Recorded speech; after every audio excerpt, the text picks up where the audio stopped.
자신을 돌아보고 자신을 살펴보는 것이 정말 힘듭니다. 왜냐하면 우리의 눈의 구조가 밖을 향하고 있기 때문에 그렇습니다. 우리들의 눈의 구조가 안으로 향하고 있다면 우리 자신을 볼 수 있지만 밖으로 향하기 때문에 상대방은 잘 볼 수 있고 내 자신은 볼 수 없기 때문입니다.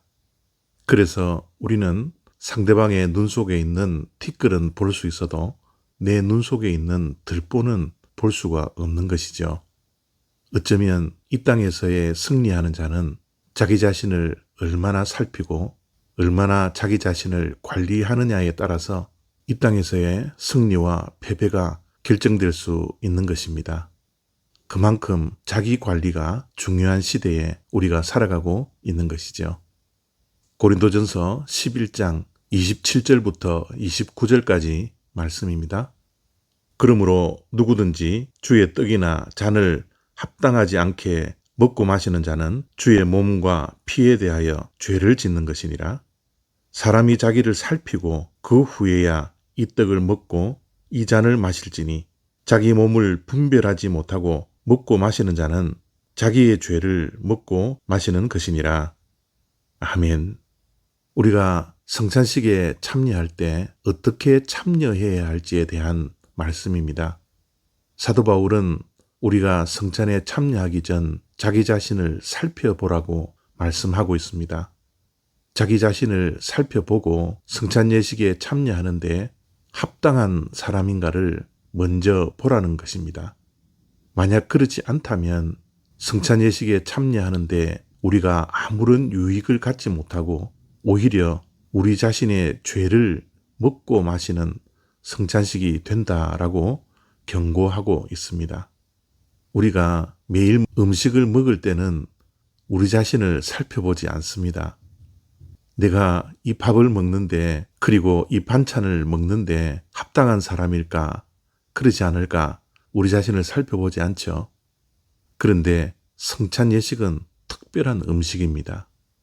우리가 매일 먹는 음식과는 전혀 다른 음식입니다. 예수님의 살과 피를 먹고 마시는 일이기 때문에 우리는 이 성찬식에 참여할 때는 반드시 우리 자신을 살펴보아야 합니다. 무엇을 살펴보아야 합니까? 내 자신이 이 성찬식에 참여하는데 합당한 사람인가 아닌가를 살펴보아야 합니다. 우리가 예수님을 믿고 알기 전에 내가 어떤 사람이었는가를 먼저 살펴보아야 합니다. 우리는 어떤 자였습니까? 죄덩어리였죠. 죄의 괴수였습니다. 예수님께서 살이 찢기시고 보혈을 흘리지 않았다면 우리가 결코 구원을 받지 못할 벌레만도 못한 죄인이었습니다. 이러한 나를 예수님께서 십자가에 못 박히심으로 구원받았던 내 자신을 살펴보아야 합니다. 그리고 나서 현재 나는 어떠한 사람인지를 살펴보아야 합니다. 현재 나는 예수님께서 벌레만도 못한 죄인을 구원하신 것에 대해서 날마다 감격하고 감사하고 있는지를 살펴보아야 합니다. 또한 예수님의 십자가의 은혜와 사랑과 용서를 내가 삶으로 그리고 입술을 열어 증거하고 있는 사명자일까라는 것을 살펴보아야 합니다. 만약 현재 그런 삶을 살지 못한다면 내 자신을 정직하게 살펴보고 하나님 앞에서 철저하게 회개하며 다시 한번 성찬식에 참여할 때 내가 구원받은 감격과 감사가 회복될 수 있도록 복음을 전하는 사명자로 거듭날 수 있도록 우리 자신이 결단함으로 성찬식에 참여해야 합니다. 이러한 모습이 성찬식에 참여하는 합당한 사람이 되는 것이죠. 하느님은 우리 자신이 의인이라고 여길 때 기뻐하지 않습니다. 하나님은 우리가 철저하게 죄인인 것을 고백할 때 하나님께서는 기뻐하십니다.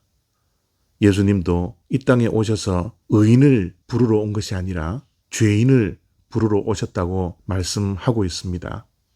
누군가가 그런 말을 하더라고요. 이 세상에서 가장 어려운 독서는 자기 자신을 읽는 것이다 라고 했습니다.